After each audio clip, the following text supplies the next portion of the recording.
Welcome to this special edition of Traveler's Tales. I am your host, Greg Alonzo. Today I will be your guide through history as we take a look at the religion of the Canaanites. Before we begin, just a quick reminder that we post new videos every Tuesday and Friday with special editions on Wednesdays.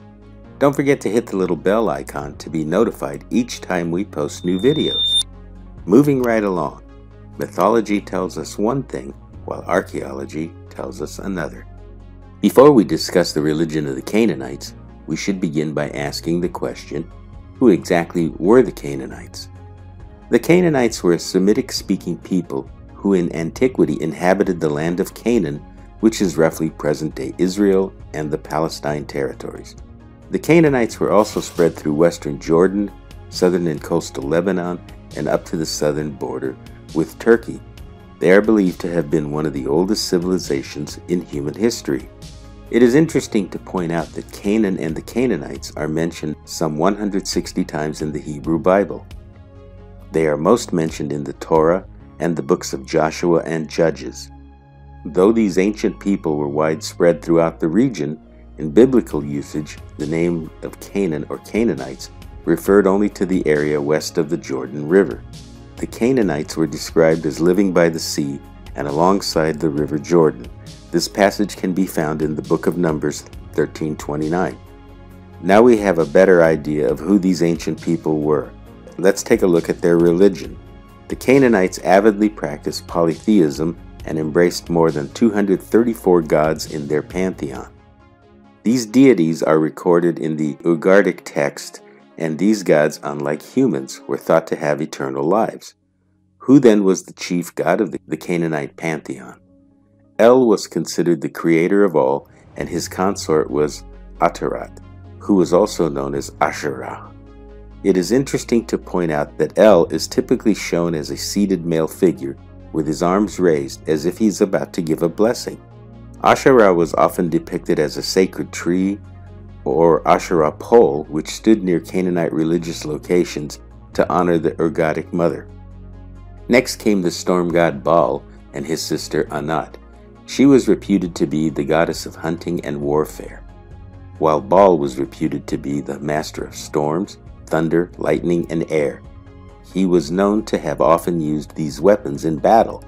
He was also depicted as a fertility god. While Baal's sister Anat was praised for her virginity, she was also known to have been violent and delighting in war. On the battlefield, she was said to have been fierce, wild, and ferocious. Both Baal and Anat were believed to be the children of El.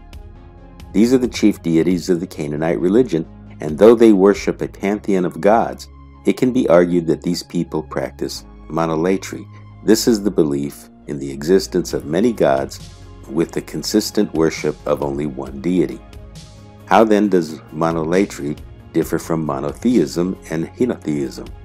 The former asserts the existence of only one god, while the latter practices worship of one god without denying the existence of others. What then were the chief tenets of the Canaanite religion? Symbols, idols, images were all used to depict gods and goddesses. Temple prostitution was a prevalent part of the worship of the gods and goddesses. Human and animal sacrifices were also made to the gods and goddesses. Lastly, festivals and feasts were celebrated in the honor of the gods and the goddesses. Overall, the Canaanite religion was one of nature.